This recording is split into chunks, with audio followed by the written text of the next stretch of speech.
할렐루야, 사랑하는 성도 여러분, 11월 13일 아까베 시간에 돌아왔습니다. 오늘은 사사기 6장 25절에서 40절까지의 말씀으로 함께 은혜를 나누고자 합니다. 하나님은 주의 나라를 이루러 가실 때 사람들을 함께 동역하시고 또 주님께서 그의 나라를 완성하실 때 그 사람들에게 꼭 필요한 그 요구 조건이 하나 있어요. 그것은 바로 거룩입니다. 하나님은 거룩하시기 때문에 우리 인간에게 거룩을 요구하시는 것이죠. 그래서 오늘 이 기드온의 이 사건을 통하여서 이 사사의 역사를 통하여서도 우리가 그 거룩에 대한 부분을 좀 맛볼 수가 있는데요. 자, 25절 말씀을 보시면 좋겠습니다. 그날 밤에 여호와께서 기드온에게 이르시되 내 아버지에게 있는 수소 곧 7년 된 둘째 수소를 끌어오고 내 아버지에게 있는 바알의 제단을 헐며 그 곁에 아세라 상을 찍고. 그날 밤에 여호와께서 기드온에게 나타나셔서 바로 이 거룩을 요구하셨죠. 그것이 무엇이죠? 오늘 여기 보니까 참 독특한 단어 두 가지가 나옵니다. 아버지에게 있는 수소 곧 7년 된 둘째 수소다. 여러분, 보통 우리가 번제를 드릴 때 1년 된 것을 드리게 되는데 여기 보면은 7년 된 것을 드려라 했어요. 여러분이 7년이라고 하는 의미가 뭘까요? 이것은 여러분 그 사사기 6장 초반절에 보시게 되면은 미디안에게 의하여 고통을 받는, 그 미디안에 의하여 압제를 받는 이 기간이 7년 동안 지금 압제를 당하고 있는 상황입니다. 그래서 이 악의 고리를 끊기 위하여 하나님은 7년 된 수소를 가져와서 이 악의 고리를 끊는 방식으로 하나님께서 원하셨던 것이죠. 이것이 하나의 그 암시인 겁니다. 또한 여기 그 둘째 수소라고 하는 단어를 왜 하필 둘째라고 했을까라고 하는데, 주석들을 이렇게 찾아보니까 이것은 두 마리의 수소 중에 두 번째 이렇게 해석하는 학자도 있고, 새 번역 성경을 보면은 어린 수소 한 마리를 끌어오고 또 7회 된 수소도 한 마리를 끌어오고 이렇게 번역을 합니다. 그러니까 이 두 마리라고 이렇게 해석하는 학자들도 있지만은 그 몇몇 학자들이 당시의 그 언어적 배경에 의하면은 이것은 둘째라는 단어가 우수한 최상이라고 하는 단어의 같은 어원을 가지고 있습니다.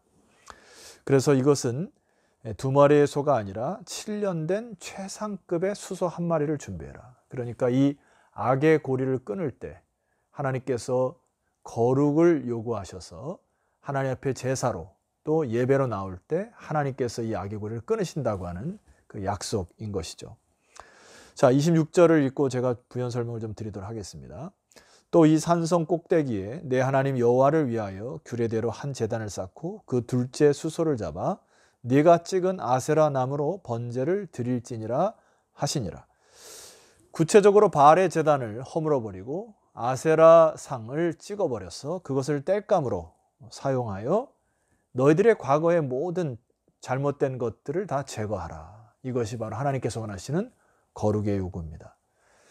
여러분, 오늘날 이 방송을 듣는 또 이 말씀을 듣는 주의 백성들이 깊이 묵상해야 될 것은 과거에 우리가 지었던 우상 숭배와 같은 것들, 그 죄악의 것들이 무엇인가를 깊이 묵상하고 그것을 제거하기 시작할 때 비로소 거룩이 시작되는 것임을 여러분 아셔야 합니다.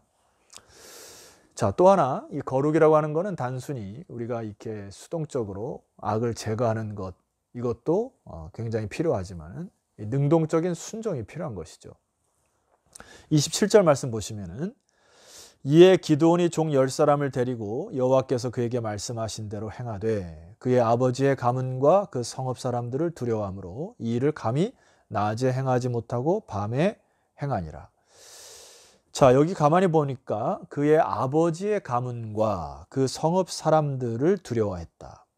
이것을 통해서 알 수 있는 것은 기드온의 아버지 역시도 우상 숭배의 죄악에 빠져 있었고 많은 성읍 사람들도 역시 우상 숭배를 통하여 그들의 삶을 영위하고 문화 전체가 이 우상과 연결되어 있는 그 악이 관영한 상황을 알 수가 있습니다. 자, 이 상황에서 기드온이 바알의 제단을 허물고 아세라상을 찍기는 굉장히 어려웠을 것입니다. 인간적인 마음으로 두려워했을 가능성이 높습니다. 그러나 이 일을 기드온은 비록 낮에는 행하지 못하였지만 밤에 행하여 이 말씀에 순종하는 그 거룩을 회복합니다. 자, 이 기드온이 이 일을 하고 난 이후에 마을 사람들, 이 성읍 사람들이 대노하여 기드온을 죽이려고 하죠. 이때 그의 아버지 요아스가 중재를 하는 장면이 나옵니다. 자, 31절을 제가 조금 쉬운 성경으로 여러분에게 읽어드릴 텐데요. 요아스의 말인데요. 그 아버지의 말입니다. 어떤 뉘앙스로 말씀하는지 잘 귀를 기울여 보세요. 당신들이 바알을 위해 바알의 싸움을 하려는 겁니까? 당신들이 바알을 구원하겠다는 것입니까? 누구든지 바알 편에 서는 사람은 내일 아침까지 죽고 말 것입니다. 바알이 정말 신이라면 그가 스스로 싸우고 제단도 스스로 지키게 두십시오. 자, 이 요아스의 마음속에 뉘우침이 있는 것을 봅니다. 그동안에 이들이 붙들었던 것이 뭐지요? 바알과 아세라를 통하여 풍요를 붙들었는데 계속해서 미디안에게 당하는 겁니다. 그러니까 지금 상황은 풍요는 고사하고 이제 그들의 생존 문제 앞에서 이 우상을 섬기는 것에 대한 깊은 뉘우침과 회개를 통하여 그들 마을 사람들에게 요아스가 기드온의 입장에서 대변하는 장면이 나옵니다. 자, 32절 그날에 기드온을 여룻바알이라 불렀으니 이는 그가 바알의 제단을 파괴하였으므로 바알이 그와 더불어 다툴 것이라 함이었더라. 여기 기드온이 새로운 이름을 얻게 되는데 그것이 여룻바알이라. 이것은 정확한 뜻은 바알에게 대항하다. 자, 제가 처음에 말씀드렸던 거룩이라는 것이 뭐라 했죠? 우리의 어떤 악의 뿌리, 요소, 그리고 생각들을 제거하는 거 너무나 중요한데 하나님이 그것을 이제 가서 대항하여 이제는 순종하기까지 원하실 때 기드온이 순종했을 때 새로운 이름을 얻죠. 그것을 바로 여룻바알이라 합니다. 영광스러운 이름이죠. 오늘날 우리에게 이러한 자세가 필요한 것입니다. 우리가 지금 붙들고 있는 것은 무엇입니까?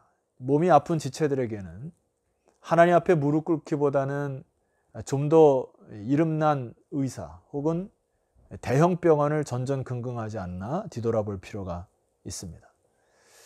삶의 실패의 자리에서 돈이 궁한 분들에게는 재정적 안정감을 위하여 주야로 이 재정적인 필요와 안정감을 누리기 위하여 그것에 온통 마음이 빼앗겨 있는 계신 분도 계실 것입니다.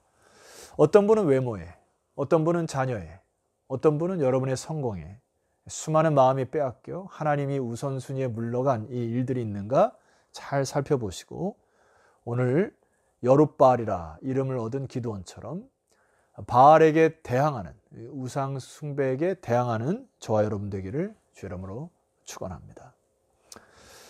자, 이 대항하는데 여전히 악은 기승을 하고 끊임없이 덤벼들죠. 자, 33절 그때 미디안과 아말렉과 동방 사람들이 다 함께 모여 요단강을 건너와서 이스라엘 골짜기에 진을 친지라. 또 약탈을 하기 위하여 모인 것이죠. 그런데 이미 상황은 달라졌어요.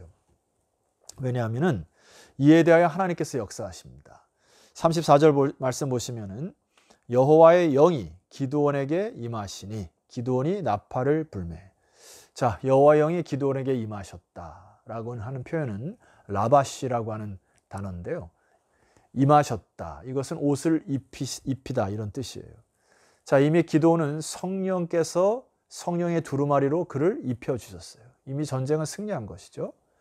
그리고 기드온이 나팔을 불었다고 하는 것은 이제 나팔을 불러 함께 연합할 사람들을 불러 모으기 시작한 것입니다. 오늘 우리가 하나님의 나라에 있어서 이 거룩을 회복할 때 하나님의 영이 여러분에게 임하여 성령의 두루마기를 입혀주실 줄 믿습니다. 그리고 연합할 수 있는 사람들을 붙여주기 시작하는 것이죠. 자, 그 증거로 35절에 이런 게 있습니다. 기드온이 또 사자들을 온 므낫세에 두루보내매 그들도 모여서 그를 따르고 또 사자들을 아셀과 스불론과 납달리에 보내매 그 무리도 올라와 그를 영접하였더라. 여러분 여기 지파 중에 딱 떠오르는 한 지파가 있잖아요. 바로 아셀 지파입니다. 이 아셀 지파는 드보라 때는 움직이지 않았던 지파인데 지금 이 기드온 때는 나팔을 불 때 동참한 것이죠. 자, 이 아셀도 뒤늦게 뉘우치고 하나님의 나라와 의를 위하여 힘을 다하여 돕는 지파가 되고 있습니다. 성도 여러분 늦지 않았어요. 지금이라도 다시 여러분 마음을 고쳐 잡으시고 하나님의 나라를 위하여 악한 것과 대항하여 싸우시는 여러분 되었으면 좋겠습니다. 자, 결론적으로 제가 말씀드려야 될 것은 기도원을 가만히 제가 묵상을 해보니까 오늘날로 표현하면은 트리플 A의 그 굉장한 소심하고 굉장히 좀 이렇게 뭔가를 두들기며 가는 그런 사람인 것 같아요. 뭔가를 계획이 없으면 진행하지 못하는 사람입니다. 우리가 6장에서 살펴보았지만 앞에서 살펴보았지만 하나님 내가 이 일을 하기 위해서 표징을 보여달라고 했을 때 하나님이 그 번제에 불을 내려주셨죠. 또 하나 기도하는 마지막 기도가 뭐죠? 여러분이 잘 아시는 하나님 내가 기도할 때 양태려만 이슬이 내리고 사면의 땅은 마르는 기적을 주십시오. 반대로 또 그렇게 얘기를 해요. 하나님 땅에 이슬이 내리고 양털에는 내리지 않도록 해 주십시오. 하나님이 정확히 이것을 응답하시죠. 자, 여러분 때로는 이 기도원의 기도가 필요하죠. 하나님께 응답받는 어떤 음성이나 또 표징과 같은 것들, 이 사람의 성격대로 하나님이 역사하시죠.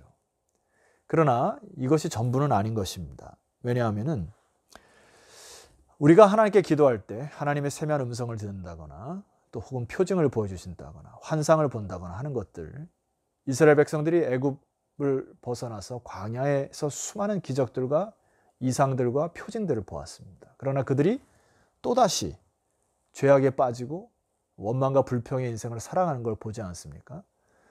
자, 기도의 모습이 필요하지만 우리는 하나 더 나아가야 될 것이죠. 예수님이 도마에게 뭐라 말씀하셨습니까? 너는 나를 본고로 믿느냐? 보지 못하고 믿는 자들이 복되도다. 히브리서 11장 1절에 믿음은 바라는 것들의 실상이요 보지 못하는 것들의 증거지다. 우리가 뭔가 보이지 않고 들리지 않을지라도 믿음으로 주의 사명을 감당하고 하나님께서 그의 나라를 이끌어갈 것을 확실히 믿고 여러분 반응하시는 여러분 되기를 주 이름으로 축원합니다. 여룻바알, 하나님과 싸우려고 하는 바알과 우상들에게 대항하듯이 오늘 저 여러분이 이런 대항하는 믿음의 용사들이 되시기를 주 이름으로 축원합니다. 기도드리시겠습니다. 하나님 아버지 감사합니다. 기도원의 기도에 역사하셨던 응답하셨던 주님, 오늘 이 방송을 듣고 하나님께 무릎 꿇는 자들에게 응답하시고 역사하여 주시옵소서.